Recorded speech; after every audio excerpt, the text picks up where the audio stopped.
Well, good afternoon. My name is Bill Kucharski. I'm the director of DEM. I have a responsibility, and one of the first questions I'm going to go over is what exactly DEM does. I think one of the biggest issues for me is a misunderstanding or assumption of tasks and responsibilities that may not actually be a direct responsibility. I have responsibility for all the solid waste, all the landfills, all the transfer stations, recycling, tires, abandoned vehicles, waste oil. There's very few things that I don't have to ultimately get responsibility for. When we're talking about our wastewater facilities, and what we're talking about here is wastewater and its impact on the environment. We just wanted to go over some of the facilities that we have. The county right now really has about 30% maximum of the population in the county sewered, just a point, and I'll be pointing out some of these things for you. Right now we have about 9,000 units are connected. There are about another 5,000 they could be connected, and so 14,000 connections at 4 people a connection. That gives you a little bit less than a third of the population on the island in the county being sewered. We're working on this, but whenever I work with anything, if there aren't 6 zeros to the left of the number, I've made a mistake. So I will go over that in absolutely 1 minute. If you take a look at this map, all of these little pimples, I call this the prom pimple picture. Okay, these are the areas in Hawaii County that are currently sewered, and the closest facility to Puako is Kealakekee, which treats the wastewater down in from Kailua Kona. Okay, the other big plant is in Hilo. Those are both 5 million gallon a day facilities. The rest of the other ones that go in Honoka'a, they're all down less than 1 million gallons a day. So just to give you an idea of the facilities that the county has. Now there are other areas that are sewered. Manalani's not here, the Hilton, Waikoloa, those areas are not on here. They are private systems. They are regulated by Department of Health, as we are. And also, all of these activities, if you're a private utility, you're regulated by the PUC as far as rates. Okay. Department of Health. The State Department of Health has responsibility for all our solid waste permits. They permit our landfills. They permit our transfer stations. They permit our compost facilities on the solid waste side. On the wastewater side, they regulate our discharge. They control what level we need to treat to, and they monitor that we do that. Water quality for beaches, drinking water is all in the Department of Health. My regulatory authority as the head of DEM is 0, except I do have styrofoam now. But other than styrofoam, I am pretty much regulatory neutral. I am out. I do not have control. I do not have control over individual home units. The county does not have any authority over those units. That is all set by the Department of Health. When we come in, the only connection we have, the county, is that when a home is built, the kind of treatment system that goes in has to comply with the plumbing code. And just to set the stage as to what the county can and can't do at this point, it is rather limited. Now, we talked about the cesspool report that the state put out. I just wanted to summarize some of the data. These are all of the sites that we have that were identified. And I want to point out a few things. KL, 91 square miles, 9,300 cesspools, 4.9 million gallons a day discharge into the ocean or into groundwater, and any groundwater ultimately goes to the ocean. Believe me, it doesn't stay there. Hilo, we're dealing with 8,700 cesspools, they say, 31 square miles, 5.6 million gallons a day. Kailua going down, they're 3.9 million, 79 square miles. Puako, 0.6 square miles, 0.6 million gallons a day. When we come in and we get Kapoho, we're dealing with twice as much of a discharge, twice as much area. When I come in and we have to deal with what is the county going to do with limited resources, I need to take a look at this and I need to prioritize the funds that the county has available. Hawaii County is not a wealthy county, as you all know.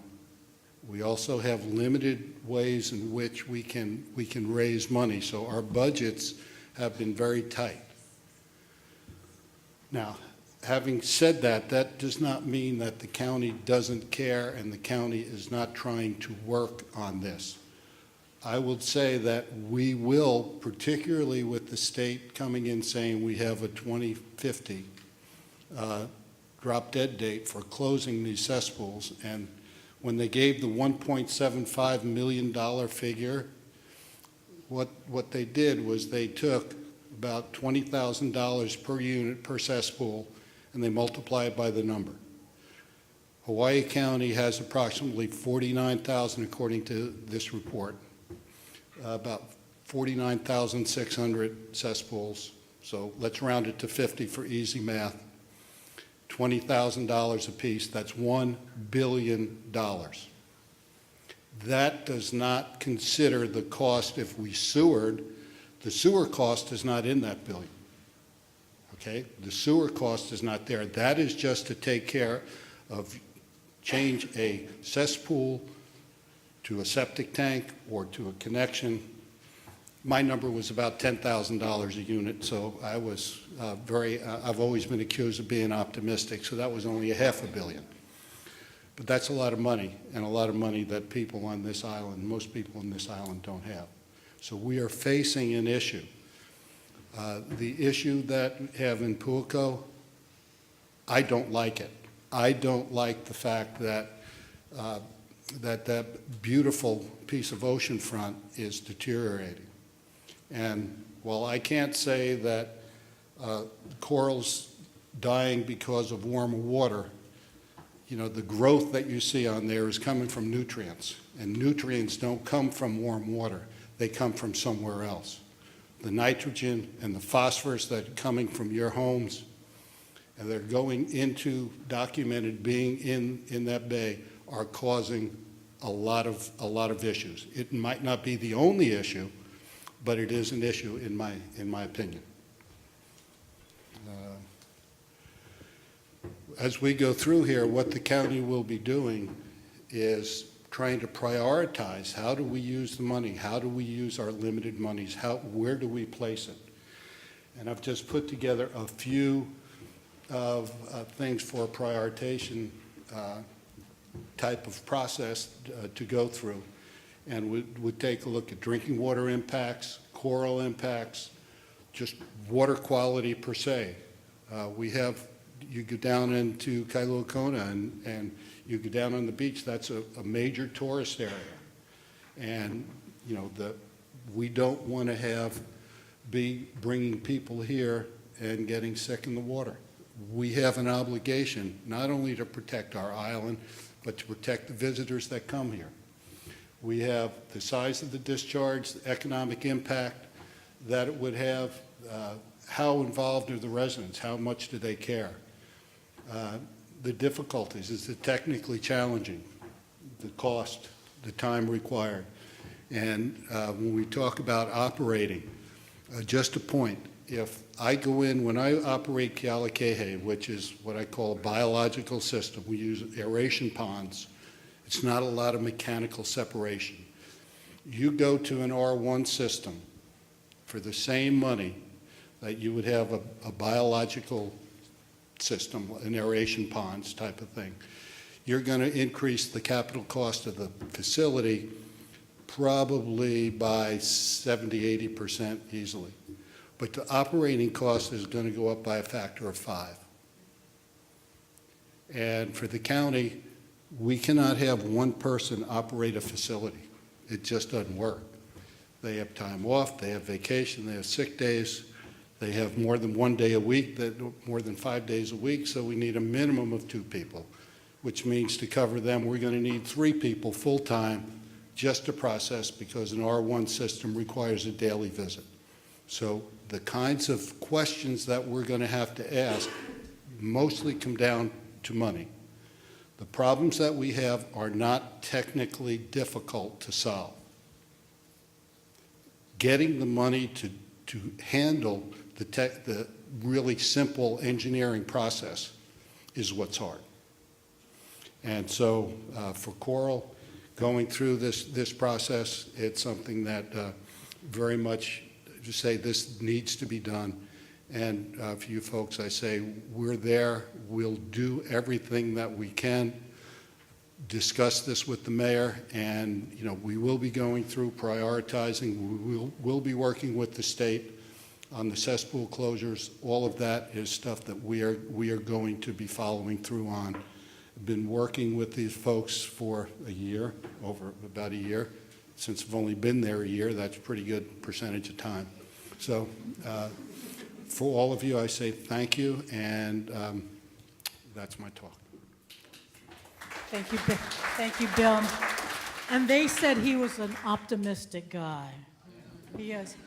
So actually, the fact that they're here, I think we really should be very grateful that they're here to take the time to come. I think, as Josh was saying, let's find a collective solution. So Bill did a great job of explaining kind of where we're at and, the financial constraints and all of that. But, they're definitely, why the county is willing to work with everyone, coming up with the money is going to be the most challenging part of this. So there is Chapter 32, which they talked about, which is a community facilities district. And it is one way to generate funds for the district. And the county would work with the members of the district or the lot owners to kind of get a CFD bond that would go out and then collect a special tax over the period or life of the bond or longer to be able to collect that money to pay back the loan, basically, is how it works. Somebody asked about, if the lot owners have a right to vote, or how that would work. 25% of the district, based on acreage, I believe, can petition the county council. Basically, we have an application process to the finance department to kind of form a district. However, as the process goes on and the studies are done and the cost is determined, per lot or per home or however the calculation is made, if there is 55% or more of the lot owners protest, then the district would be dissolved. So it's not necessarily a positive vote. You can, it doesn't necessarily move forward. The first hurdle is the 25%, and then the second hurdle is, 55% would protest. There's also Chapter 12 in the county, which is an improvement district, and that also is a way to generate funds. So it's similar but different in that the assessments are billed separately from, it would not be a special tax, it would just be a assessment.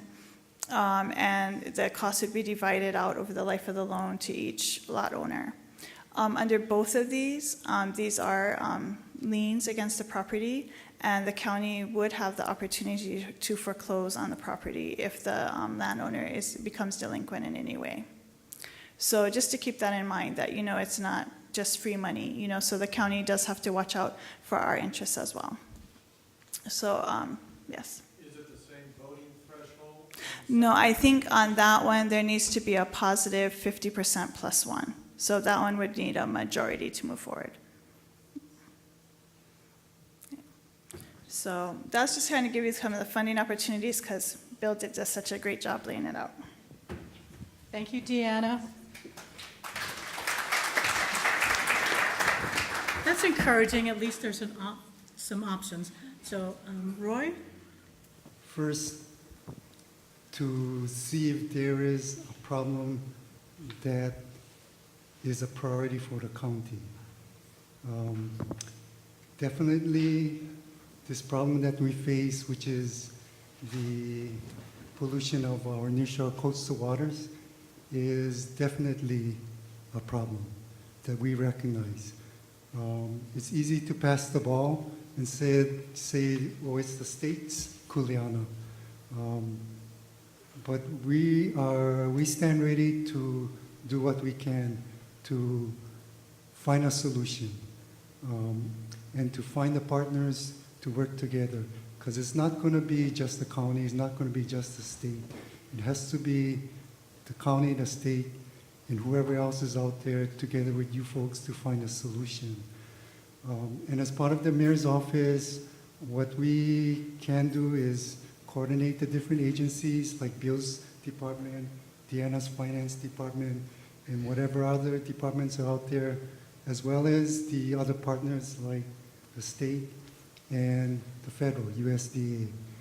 So we have done a similar type of what is being suggested here in terms of the financing, which is using USDA loan grant money coupled with an improvement district. So let me explain all of that. So why USDA? USDA has a program with a low interest rate. If your community qualifies by income, they can also throw in a grant. I think for your community, that's going to be a long shot as far as the income part. But even if you get the 100%, you have to pay 100% as a loan. USDA offers two great features as far as a loan. One is a low interest rate. For the sewer improvement district we are doing in Kailua Kona, the interest rate is 2.125, which is less than what is being modeled right now in you folks with the 3.5 or 4. The second good thing about the USDA loan is the long amortization rate. So the one we're doing in Kailua Kona is a 35-year loan. You're being modeled at 40 years, and I think we may have a constraint to go 40 years. We definitely know we can do 35 years.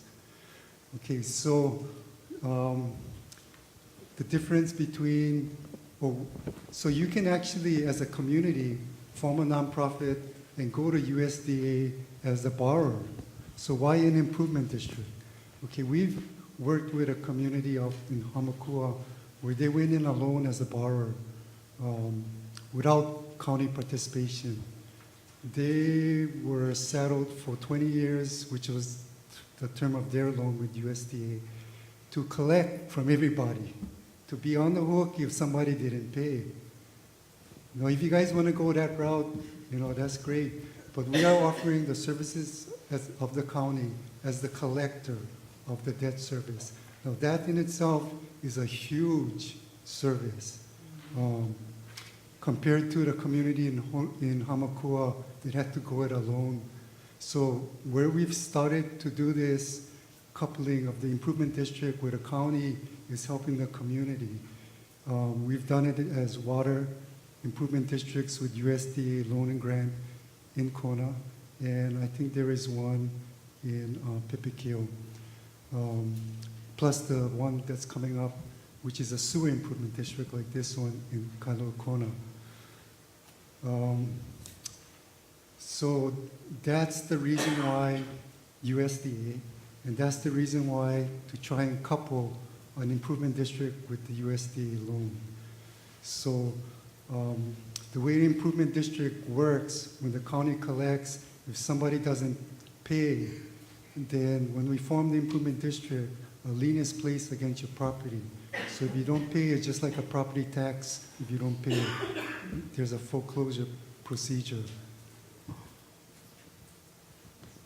which is something that this community association would try to do it alone, you know, for them to foreclose on their own neighbors. I think that community association had a lien power, but it would have been difficult for them. But the county, we got no heart, we got no problem foreclosing. Okay, so why do you guys gotta pay? Why can't the county just throw in the funds and because you guys pay property taxes? Yeah.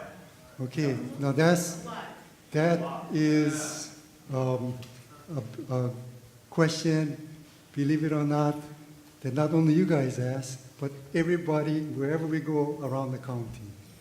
Everybody wants their bang for the buck that they're throwing in. But the way it works is that we have limited funds. Of course, the only revenue source primarily is the property tax. Unfortunately, we cannot get the TAD. You got to pressure the last person down there to help us get our share of the transient accommodation tax, which the visitors pay. But we feel the counties haven't been getting the fair share of the transient accommodation tax. Now, if we did, now that would be a great source and less of an excuse for us to say we don't have the money. But given the current revenue sources that we have and the kind of expenses that the county faces, the priority is that general revenue sources are used where it benefits the most. So greater good public benefits get the highest priority. So the best analogy is roads. So regional arterial roads, easy to say, you know, it benefits a lot of people. So it should be the general fund, which all property taxpayers pay into. It's a justified expense. As you get the roads smaller, more local, then there's less justification for general revenue funds to pay for that because the benefit shrinks. A local road primarily benefits those who live along that local road. Now, for you folks, for a sewer system, who is the benefit? Now, that's a complicated question for sewage. Let's say for water, the benefit for water, when you put a local line in, is clearly the benefit is special to the consumer, the one whose meter is attached to the water system. Now, sewer, granted, the special benefit is more complicated. It's mixed. The homeowner benefits because their sewage is being taken care of. Yet the public benefits because everybody swims in the nearshore waters. So we recognize that there is a public component benefit to sewering. It's just a question of money. If we had the TAT, we go for it. But without that, you know, it's hard. Now, that's pressure. So with that, I'll pass it on. It's a good segue to pass it on to Thank you, Cindy. Roy.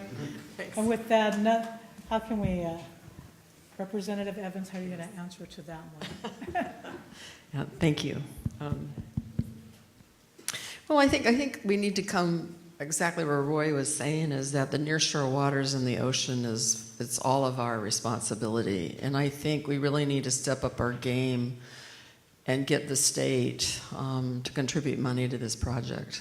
Thank you. I actually think the report that just came out is really going to make a huge difference. I think it woke up everybody's eyes across the state at $1.7 billion to reach a goal that was overwhelmingly supported by the state legislature. They voted and felt that the Department of Health came in front of the environmental committees on both the Senate and the House side and convinced everybody that the nearshore waters were getting polluted, our streams were getting polluted, and our aquifers were getting polluted by cesspools. A lot of people didn't agree with them 100%. When you're at 5,000 feet and you're not close to a water stream, why are you forcing people to get off a cesspool? But they were adamant that it had to be 100%. The legislature voted that through. So the legislature needs to step up their game because they bought into it, and we're basically going to require it. 2050, one of the things I was thinking about when the presentation was going on is, if the sense of urgency is here for this community because your quality of life is impacted because you can't swim in the water, or when you do, you get sick, then I would say the sense of urgency is like right now, this year. If it's not, then I do think we have enough time to do more diligence, more lobbying, more advocating, more getting our message heard. I think we're going to win this one. In the near future, this session, not. Possibly next session and the one following it, I see it, yes. I think we're on the cusp of a big shift in consciousness about, I think we collectively in the state have to contribute to not only this community, but to all people that are being forced off their cesspools. If you're down in Ocean View and you're up at 4,000 feet and you have a home that's worth about $110,000 and you're being told you have to go off of a cesspool or you can't sell your house, you can't, because it's a requirement. Once you sell a house, you have to replace the cesspool. That's the way the law, that's what they're thinking. So you have a $110,000 house and you're forcing them to upgrade their cesspool. So you see a little things are a little out of touch for a lot of people right now. And we haven't thought it out. We know what the policy is. We know what the end goal is, but we haven't thought out enough how we're going to get to the end goal.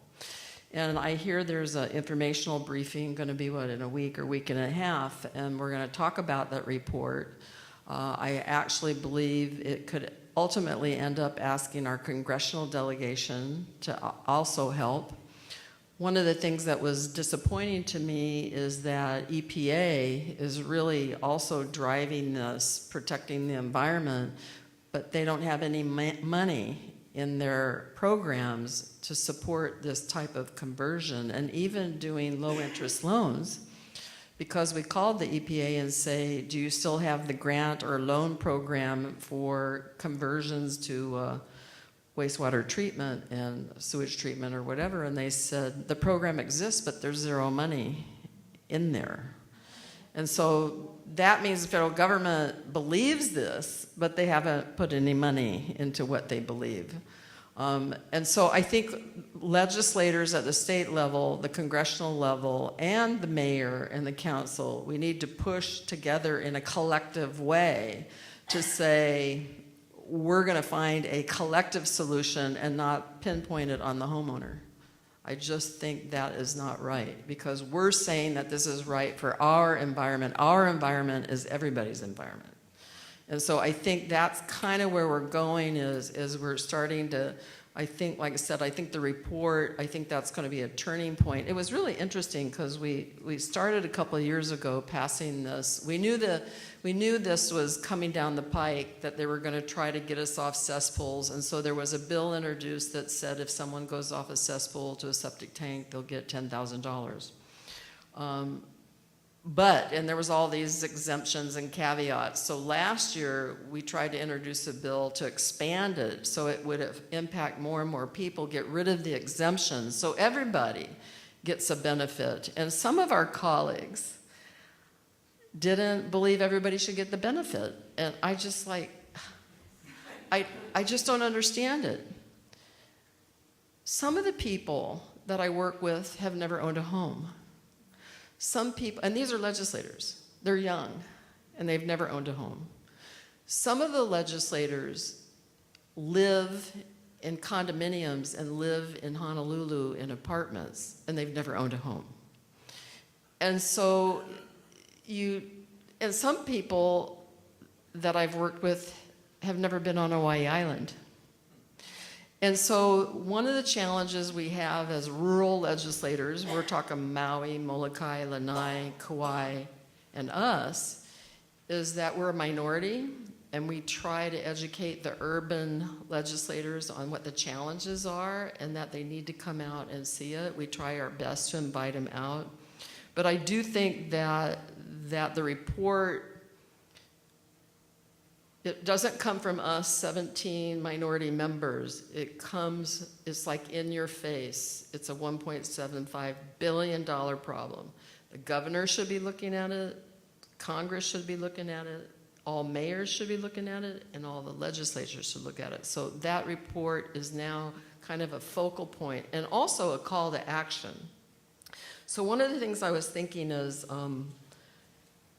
you may not all agree that the sewage treatment plant right now is the right answer, but maybe you can all agree that your quality of life has been impacted because that sewage is getting out into that nearshore water. And at least from that point, if there's commonality and all of you agree that that quality of life thing has to get changed, the answer is still quite not there. At least collectively, you could possibly come together and send a message, be it a resolution from your Puako Community Association or a petition, a message that the nearshore waters that collectively elected officials should solve this problem.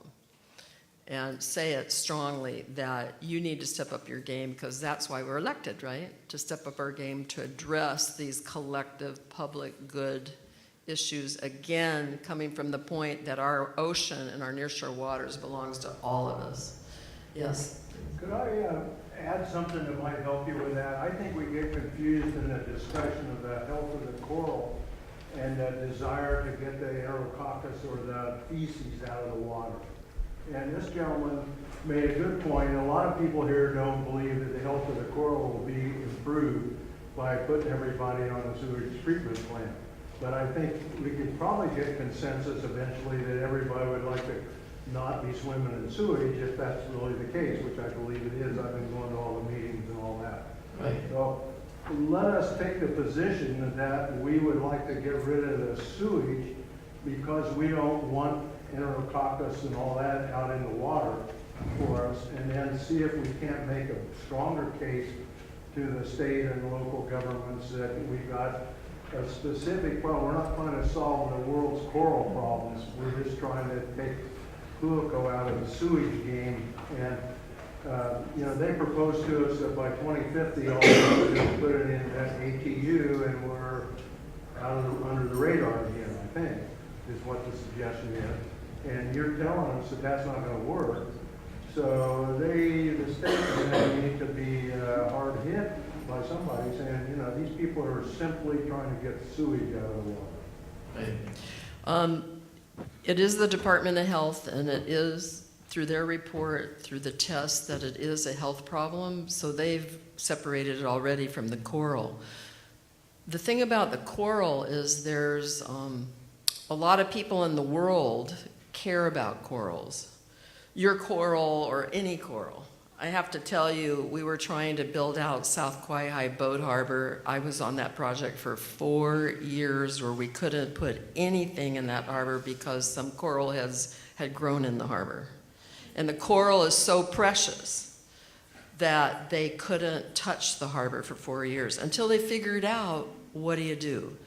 The answer to that was a toolbox created by Bill Isla, who was the chair of DLNR. He created this toolbox that said, if we give you land over here and we spend money on scientists being able to pick up the coral and take it over and plant it and do research projects on how you can transplant coral and do the research on it, would you let us then do that?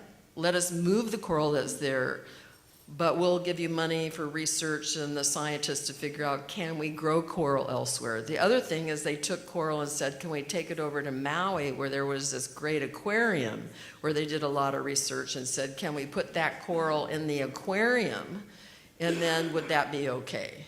You know, and so what it did, and until they figured out the coral answer, they couldn't build out Hilo Harbor, and they couldn't build out South Kawaihae Harbor, and they finally found a toolbox of options that the federal government agreed to. So the value of coral is there, if we like it or not. What it does do is it brings people's attention to a problem. But I actually think that what the Coral Reef Alliance, because they care about coral, they were invited because people care about the coral. And I think they've done fabulous work, and that's what they do. But the reality, what's forcing us to get off cesspools is not the coral. What's going to force us off the cesspools is Department of Health coming out and saying, you're polluting the nearshore waters. So I think we're going to have to, I mean, I think the train's left the track in terms of the decision's been made. Puako's got, and everybody's supposed to get off cesspools that's near the water. It seems to me that the county and the state have royally abdicated their responsibilities over many, many years.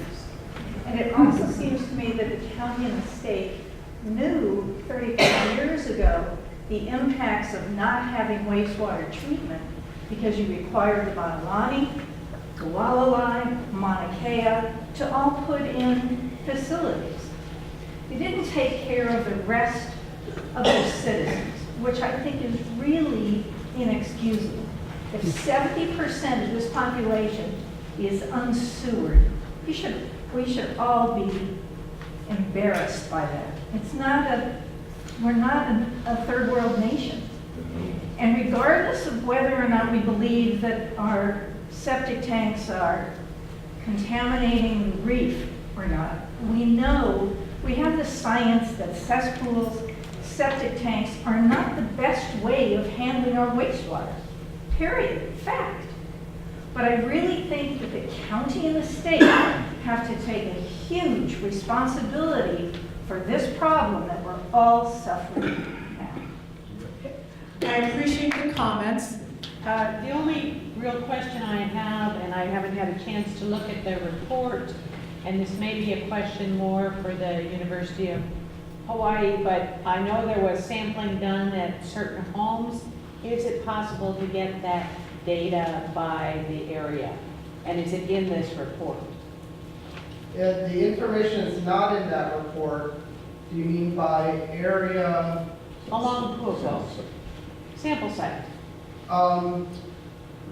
Yeah, I can speak with you more about that later. And how In detail. many actual sample sites were there on the ocean front? Because you've got your little map, but it's really hard to see on the report. Steve, is it possible, could you reach out to her? Yeah, we can talk after. I may not be the only one that wants to. I believe there were 16 stations total along the shoreline, Along the 3 mile stretch? including the 4 outside. So 12 along the stretch of Puako and then 2 to the north and 2 to the south. I just think that would be good information to have public, because I may not be the only one that's interested in that. Yep. Which do you prefer, an improvement district or the chapter 32 format?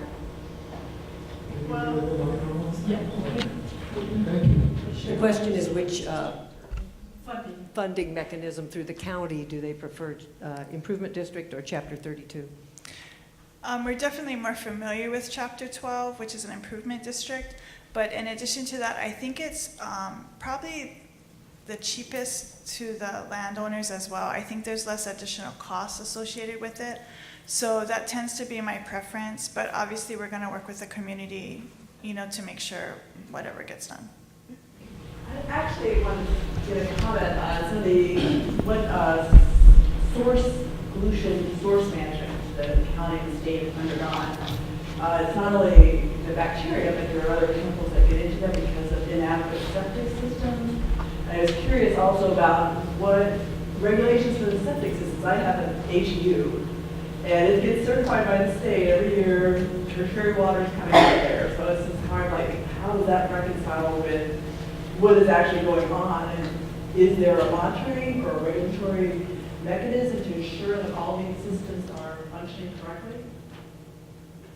Currently, Department of Health is responsible for any kind of discharge that comes out, and also monitoring the ocean waters for quality.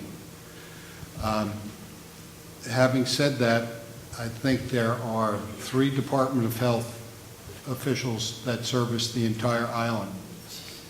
And I would say if there was any one thing that you wanted to improve on that, would be to urge more funding for Department of Health to bring the appropriate regulatory control to our county. As I said, the county does not have that authority. That is a state authority that we can't exercise. We can monitor the waters, but we can't really do anything other than give it to the Department of Health to process. But once the materials are in, once your ATU is in, I'm not certain whether you need to send them a sample of the effluent or what you do to get recertified, because that's something that the county does not enter into in any way. I know we pay a service to do that. They secure the initial certification from the state that is coral safe, we call it coral safe. But we do this every year. They tell us that every year, an alarm system, things like that. But I would say that the houses on either side of me are, absentee, and I don't know who ever bothers that stuff. And if I could just a general comment on that, part of the problem with the ATU units is not that they don't work. It's that the operation and the maintenance is usually limited to the people that install them. Once you sell, or if you rent, or whatever it is you do, if this is not something you are fully aware of, wastewater is not, you don't see it. If you see it, you call a plumber. And once it leaves your house, unless you are diligent and you have a service and you're maintaining this equipment, it will fail and it will not provide the kind of service that you think it is. And so that's, I just point that out as that's just a fact. It's not as much to do with the technology as it is to do with human nature. Exactly. I'd also like to further observe on the sewage treatment system itself, as I work with some of that on the mainland in California too, I live in the coastal community there also. And there's a question about the adequacy of either tertiary versus secondary treatment facility. And the bottom line of secondary right now is the tertiary should be infinitely better, but still the great problem with both those types of systems is the source management. And that is something the state have to get involved with. The study screening things, all the, it's an additional issue, technical issue that has to be considered in any facility that we do it. I am for the idea of exploring that idea, even though we spend a lot of time. And Department of Health was invited and they weren't able to come. So if you've got specific questions for them, I'm sure Carl can direct them to Department of Health. So I'm just wondering about sea level rise, and I'm just wondering if it's a concern for the existing cesspool infrastructure, and if there are any mitigation plans being considered, state or county mitigation plans. And then if nothing is being done, what are the likely impacts? As I understand, the question relates more to impacts of sea level rise on the existing cesspool systems. I think sea level rise is an issue that is around the world right now. I think it's being discussed probably at the United Nations. It's being discussed at the federal level, congressional level, being discussed by state legislators. There is no answer right now.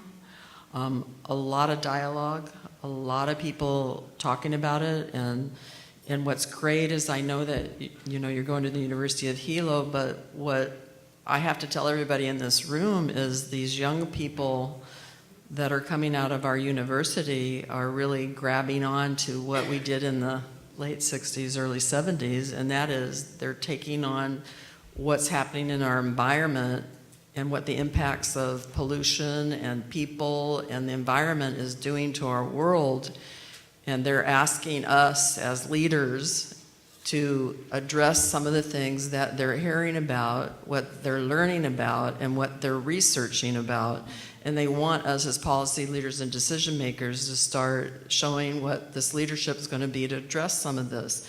The answers are not clear because sea level rise, if it happens or not, are we going to allow people, county, to allow someone to build within 50 feet of a shoreline? Or like in Washington State, are you going to allow someone to build within 50 feet of these rivers when we know that there's these huge snowstorms? When they do snow melt, they just wash the homes away because it breaches the streams. I saw that years ago in Washington State. And so if you talk about climate change, are we going to have more snow on the mountains? That means more snow melt.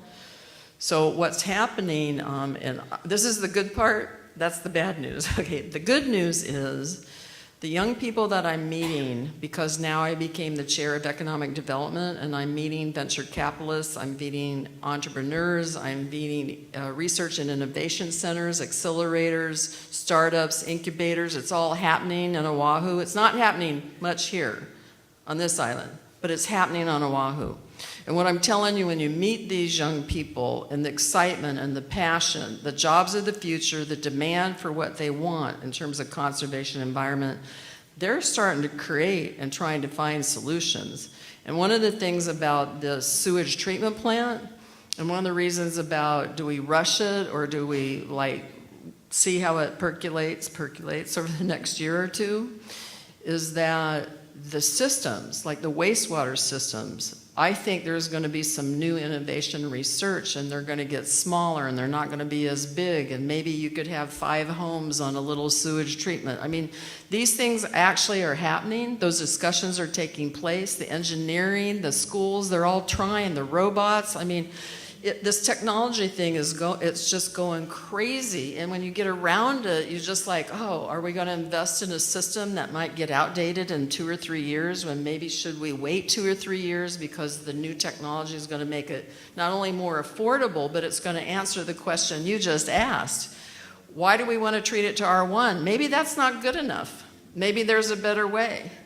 You know, and this is really happening because the wastewater and sewage treatment is becoming it's unacceptable what we're doing. And the Sand Island sewage treatment plant on Oahu keeps pumping sewage and they keep having it's faltering and failing, and people can't swim in K.A. Lagoon. I mean, these old systems are failing. And so we, overwhelmingly across the state, are going to have to fix even these old aging infrastructure failing systems. And so this issue is really big, and I thank you for the report in a way, but it's not going to go away. The question is, how quickly can we find the solution, and do we give incentives? Do we give tax credits? Because remember, this state determined they wanted to get off of fossil fuel, and we keep giving incentives for solar, photovoltaic. You know, we keep going that route because we want to get off. So if we want to get off these old solid waste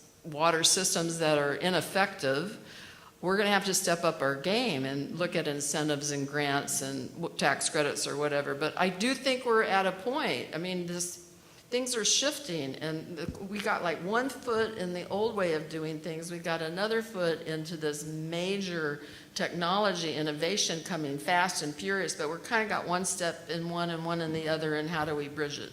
That's really where we're at. And so anyway. So my question concerns this report that you've been talking about getting everybody off cesspools. But if you believe what we were told from the university study, the cesspools aren't getting worse than the septic systems and the ATUs. So why, shouldn't there be a move to replace everything? You know, I mean, it can't just be, it sounds like it would be not a good idea to just focus on cesspools to the detriment of considering the bigger picture of everything. I agree. I mean, I agree, but, you know, getting You know, if you look back, how long did it take us to people wanting to do solar panels and photovoltaic and, you know, windmills and wave energy, and, you know, it's been a movement, moving that way. I think this may this might be the beginning of the whole new movement that'll just move us through, and they'll take cesspools, then they'll take septics, and then, you know, this could be the beginning of something we'll do for many, many years. And Sherry, I suggest you might want to put a note on that to DOH, because that might have been a good DOH. You know, what was the basis of their report focusing on cesspools? But I think that's a valid question. And unfortunately, they're not here. Yeah, I think this is for Roy, maybe for Bill, and I really appreciate you folks being here. These people are great. I've been on the Puako Community Association for many years, and it's such a relief to have people like Bill and Cindy and Roy. And I haven't met you before, but we really appreciate your being here. Anyway, I guess this is for Roy. The folks in Kona, I'm curious, what are they gonna, do you know yet what they're gonna pay in sewer fees?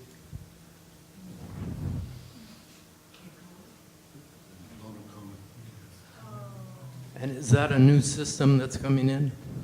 Yeah, I Don't know? Okay. I just wanted to I bring up. can get you Okay. the rate. I don't have it offhand. Okay. But that one is just a sewer line, gravity sewer line system that will connect to the existing Kealakekee treatment plant. Oh, I see. So So they'll yours hook up. is different because we have Okay. to figure out the treatment plant Okay. as well. Yeah, because one of my concerns has been, like, my sister lives in Waimea, and she's on a private Parker Ranch system. She pays $102 a month in sewer fees, and I'm thinking, oh, you know, I'm looking at spending $500 a month under this scheme, and that just freaks me out. So we gotta really work on cutting the costs way down before I can see this working for me. My name is Julia, and I am a part of the citizen science team that goes out quarterly to different sites on Puako and does some of the water quality testing. Right now I'm a neutral party, curious, here to learn. My question is actually for Jose and the Coral Reef Alliance team. To me, I have a background in environmental science, and that includes looking at alternative wastewater technologies, bioremediation using plant technology, microbial technology. 11 million seems almost untenable, and I wondered whether there were other methods of treating wastewater using bioremediation that were examined, or whether other companies were consulted besides Aqua Engineers, which are probably primarily environmental engineers and looking at pretty mechanical, technical, traditional systems. So the Aqua Engineering was originally contracted with Coral, and we did put out a call for bids, is basically how that was done. And Coral had initially that first year researched as much as we could the alternative technologies that we deemed, you know, interested or possibly potential for Puako with the constraints that we have for building there. And once Aqua Engineering came on, so we did have multiple bids come through, and then Justin, who's the main person that has come out and did the engineering report for us, he investigated all of the other potentials. And I do not believe that he looked at bioremediation during his investigation. I could put you in contact with him as to potential reasons maybe why. Partly, I think, is just the constraint also that we had a timeline as part of the program criteria. And those types of remediations and like inventive, more engineering styles of dealing with wastewater, I think, are some of those some of those newer technologies that are coming up still need to possibly go through DOH or have an extensive timeline just to be utilized here in Hawaii. So they might be used elsewhere, but might not be permitted here. But I could absolutely get you in contact with Justin, maybe provide additional information. Why is the 11 million? Did you ask specifically why is the cost so high? The cost, so collecting here in Hawaii is essentially $1 million a mile to put in pipes. So just the piping alone, if you look at 3.5 miles of Puako, you're looking at 3.5 miles for one main line. So $3.5 million for just the main line. That's not including the actual pumps, the collection, the rest of the collection systems. So sewering in Hawaii is expensive, and the majority of the cost does come from sewering. The actual facility itself was about $3 million. So the rest of that comes from the collection system itself. Is that a gravity-fed sewer system? No, it's a low-pressure sewer system. So it requires grinder pumps at each individual TMK lot. And then this grinder pumps basically grinds your waste, and then collectively across the whole entire community, it is pressurized and it takes it and carries it to the facility to be treated. So that's actually one of, if this were to be a gravity-fed system, which actually geologically would probably not even be possible in Puako to put a gravity-fed system in Puako, but if it were to be a gravity-fed system, we would be looking at much more than $11 million just because of the style of the system, the size of the pipe, other different parameters, yeah. A lot of times when I talk, people don't like what I say. And that's okay as long as what I say is the truth.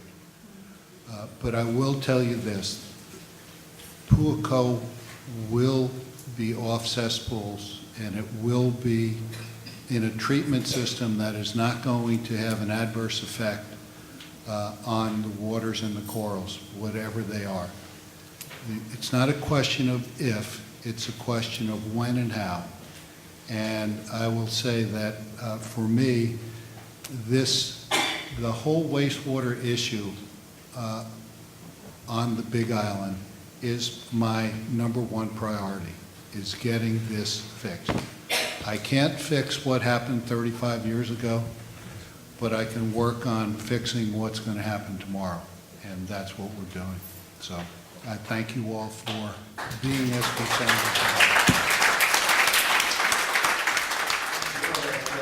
The Isle development or the other development that's maybe at the head of our road, will they, or say the UH, the fish tech center that maybe goes down by the boat ramp, what kind of sewage treatment facilities will they be putting in?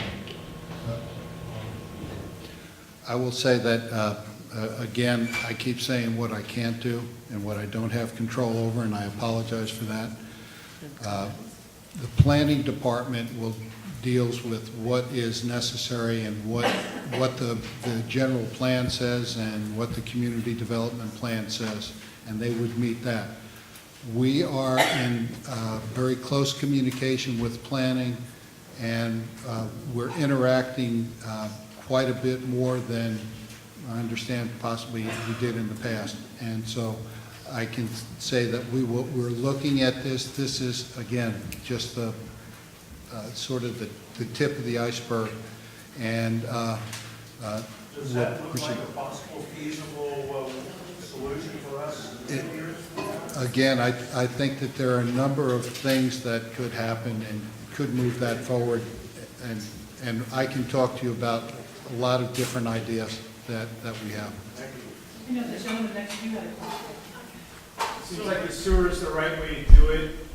Ms. Evans, if there's a way to do some way with tax credits that actually kind of apply to what it actually costs, because 10,000 doesn't really offset it. So, and then if we go forward, if there is a way to maybe have tax credits for the interest that we have to pay to get this thing funded, sort of like you're able to deduct your mortgage interest. So just a couple ideas to try to do things that would make it maybe financially possible going forward. So, and I wanted to say thank all of you for coming today, because this was what was missing last year, and thank you for the Coral Alliance to set the meeting. So appreciate it. Thank you. I have a question for Cindy Evans, and I wanted to know, the state has passed a law saying we have to get off our cesspools by 2015, but I'm concerned that the Puako community is not plus 1% to go on the sewer system for the expense. And does that mean that the state is going to require me to get off my septic and go to a system before I can sell my house, a system that doesn't work, and pay money for a system that does not clean the water for the oceans? Good question. 2015 is aspirational goal. It may not mean it's going to happen, but I think what it does, it sets in motion for everybody to think of how to get there. And my concern for your community is if people get so heavy-handed that they start giving penalties for not making progress on getting off of them. And I do believe through some of our research, as long as what you're doing is because you're trying and you're putting the effort into it as a community and you're investing in it, I don't think you could ever get penalized because you are making progress. The solution is not obvious yet to any of us, but I think the progress of having the discussion and trying to, this idea that you just gave tax, let's give tax credits on the interest, I mean, that's the type of stuff we're going to have to start floating bills and ideas and passing laws, because for us to get to that 2050 goal, we're going to have to all work it collectively together. So, it's not clear, all the answers, but I think it's going to happen incrementally. Thank you. I'm optimistic. This community, the fact that all of you are here, this is, you did the heavy lifting for the county. You've done a lot of the groundwork. All my islands are kind of set on tourism. Okay, is the Department of Tourism, Chamber of Commerce, or anybody involved in this effort? Because somebody equated the Hawaiian as a third world economy or a third world nation with bad sewage. We can go anyplace else in the world far cheaper in a third world country and enjoy the same pollution. Has anybody considered the financial aspect of tourists getting sick or being turned away from small communities such as Puako?